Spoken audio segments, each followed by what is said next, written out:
jogo, eu vou focar aqui na parte de contratações, tá? Então tá aqui, ó, Fábio Mota também comentou sobre a busca do Leão por reforços e chegou a falar em 2 ou 3 reforços, né? Ele fala aqui, ó, o problema não é estar caro, é você conseguir o atleta que você pode pagar dentro da necessidade que tem.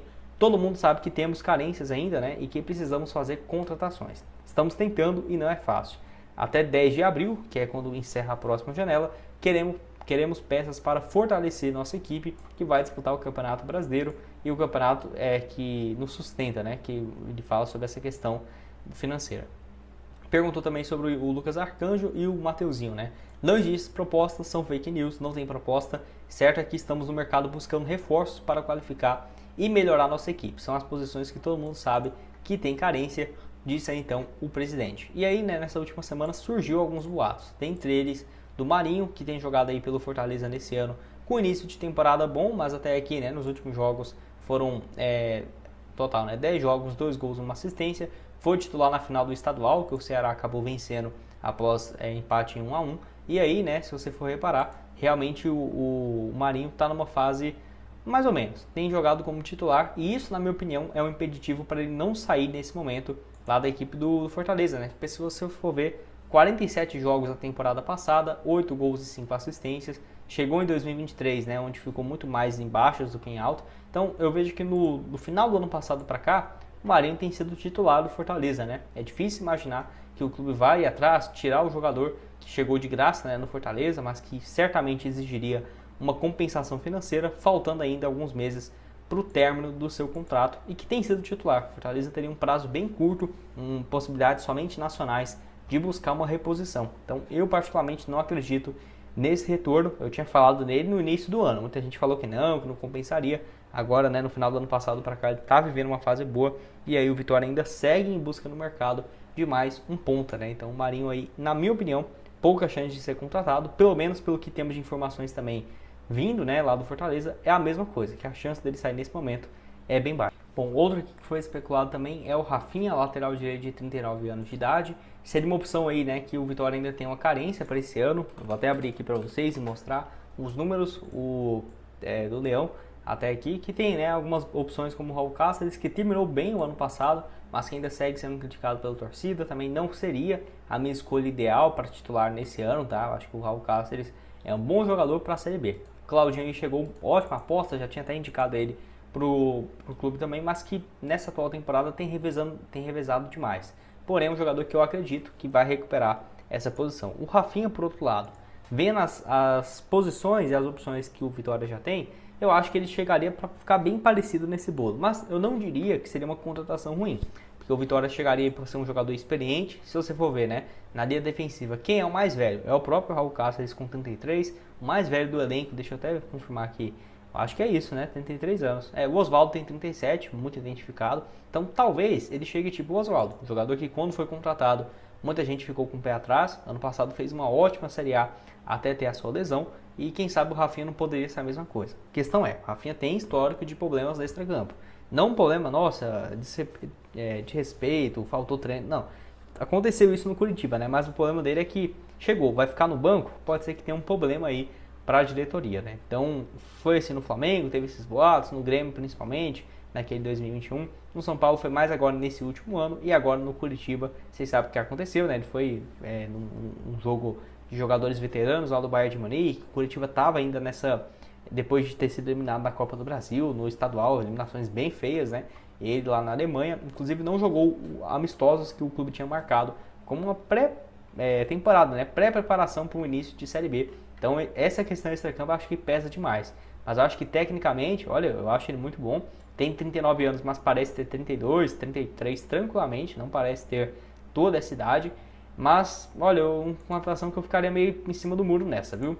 Tem os pontos que eu concordo para não contratar, tem os pontos que eu vejo que, ok, pode ser uma aposta, mas só se fosse um contrato bem curto, mais de produtividade mesmo até julho, chegou até lá, o Vitória decide, né, se vai renovar ou não. Falando aqui sobre o Felipinho, né? Então, a notícia aqui que temos lá do Twitter, né, desse portal, que traz aqui algumas notícias que, olha, a maioria acontece, tá? Algumas não, mas esse aqui eu achei interessante porque é um nome que já foi especulado e confirmado.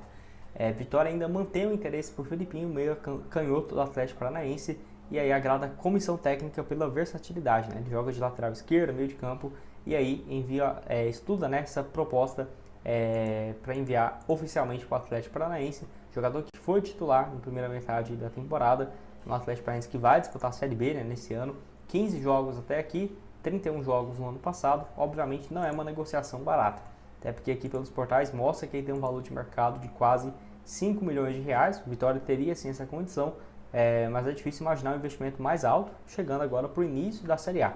Pode ser que aconteça, eu acho que valeria sim muito a pena esse investimento, 23 anos só, pode jogar aí pelo lado esquerdo, canhoto também, bem raro, um jogador que chega bem no ataque e defende bem também. Lembrando que ele surgiu muito bem na base da Ponte Preta, no profissional em 2023. Até o Paulistão do ano passado foi muito bem, 2 gols em pouco mais de 44 jogos, se destaca também nos desarmes. Tá aqui o desempenho dele na Série A do ano passado, nota média de 6,89, jogou 18 jogos, sendo 12 como titular. E na Série B também pela Ponte Preta, nota média muito boa, né? Participando também de 1 gol e mais 2 assistências. Então pode deixar a sua opinião aqui embaixo sobre o jogador. 1,83 m, tem contrato bem longo até o final de 2027, então para ter uma saída mesmo em definitivo, somente com uma compensação financeira. Você acha que até quantos milhões poderia chegar para ter, né, o jogador em definitivo? Pode deixar a sua opinião aqui embaixo no espaço para comentários. Bora falar aqui também com vocês sobre o Mastriani, né? O Vitória, que na minha opinião deu muita bobeira, é o nome que eu já venho indicando desde o final do ano passado, quando o Alejandro no meio da temporada estava indo mal, né? Eu já tinha indicado ele, passou a temporada, não comprei o Alejandro, tudo bem, né? Pelo valor que estava, não sei se era uma opção tão viável assim. E aí, né, para centroavante nesse ano, apesar das contratações e das opções, eu ainda acho, né, que tem sim que chegar mais um atleta para jogar centralizado. O Carlinhos ser um reserva, uma competição tão longa, né? Brasileirão, Sul-Americano, Copa do Brasil, tudo bem, né? Um bom reserva, e aí chega outro de mais peso, né? Até porque até aqui 13 jogos e 3 gols, o Vitória tem que improvisar, né, outros jogadores nesse setor.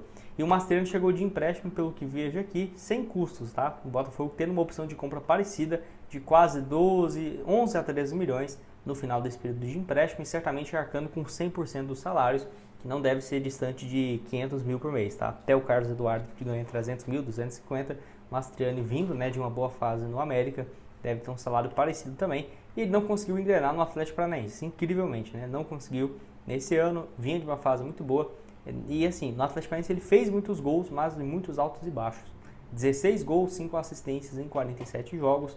Pode deixar sua opinião aqui embaixo no espaço para comentários, se valeria a pena ou não, né, contar com o jogador. Lembrando, pelo América Mineiro foi muito bem, 21 gols, foi artilheiro da Sul-Americana na temporada de 2023. Na Sul-Americana ele marcou 9 vezes, 11 gols também na Série A. Foi um dos top 4, né, artilheiros da competição. Eu acho que seria uma boa, né, mas agora não tem mais o que fazer. Eu quero que você opine aqui embaixo sobre os nomes que têm sido especulados para centroavante, se com as chegadas também, né, que para ponta está indo muito bem, você acha que pode acabar dando conta do recado. O espaço para comentários está aberto aqui para você. Antes de dar uma sequência, eu quero falar aqui com vocês sobre os jogos do Vitória na Sul-Americana e também a partida, né, na Série A do Campeonato Brasileiro. Então hoje jogando aqui, ó, contra a Universidade Católica, tendo uma cotação de 1,65, colocando R$30 aqui nesse jogo, voltando 49. O que a gente pode fazer aqui também? Vim, né, nessa vitória então do Vitória em casa contra vamos ver aqui, ó, contra a Universidade Católica, e vamos ver aqui também o próximo jogo, que geralmente a Betfair já disponibiliza, ó, fora de casa contra Defensa e Justiça. E aí vamos ver aqui no Brasileirão o que a gente encontra. Próximo jogo em casa, né? Vamos ver aqui, ó, Brasil, Série A, Série B, Série C, bem completo. Vamos ver aqui, ó, cliquei errado. Brasil, Série A, cadê? Beleza. Brasileirão, Série A. E aí, ó, o próximo jogo, o compromisso, né, contra o Flamengo, 4,25. Aqui eu vou então pro empate ou vitória do Vitória. Então, essas três cotações, né, tendo uma boa odd, você pode vir aqui, né, apostar R$30 para vencer o Defensa e Justiça, colocar 50 aqui para vencer em casa na estreia e mais 50 aqui nesse jogo contra o Flamengo. O link vai estar aqui embaixo na descrição, também no primeiro comentário fixado. Lembrando, você tem que ter mais de 18 anos e sempre apostar com responsabilidade, que na Betfair você encontra também. Viveu uma fase muito boa no Santos, revelado no Ceará, foi muito bem no Ceará, e aí chega no Santos com muita moral e ainda foi jogar no rival, né, no Fortaleza. 26 jogos só no ano passado, onde deixou a equipe depois de uma 2023 com lesões, o clube foi rebaixado, 2024 só 14 partidas, nem na Série B ele vinha conseguindo jogar. No Fortaleza também não foi diferente, né? Então eu acho que foi um desempenho bem ruim do jogador nessa metade da temporada, né, reta final, Quero que você deixe a sua opinião aqui sobre o jogador, se seria uma boa ou não. Ah, ele jogou bem no Santos no Campeonato Paulista, nem chegou a estrear na Série B, foi pro Fortaleza e não conseguiu dar o recado. Tinha contrato longo, né, até o final de 2026 e tendo essa saída. 27 anos, lateral esquerdo, um dos setores também que interessa ao Vitória para o decorrer da temporada. Vou deixar aqui o desempenho dele, né, no Brasileirão do ano passado, nota média de 6,95, mas 22 jogos apenas, sendo 17 como titular, sendo que na reta final aqui, ó, nem entrou muito nos últimos 15, apenas um como titular, justamente na derrota para o Vitória por 2-0. E você, o que tem a dizer sobre os nomes que foram especulados até aqui? Pode deixar sua opinião aqui embaixo, sobre o Mastriani, o Carlinhos, enfim, outras opções de centroavante, eu quero que você deixe aqui embaixo nos comentários. Vou deixar também o link da Betfair, da Food Fanatics, com a camisa do Vitória, e várias outras sugestões de conteúdo do Leão que já trouxemos aqui no nosso canal. Valeu, galera!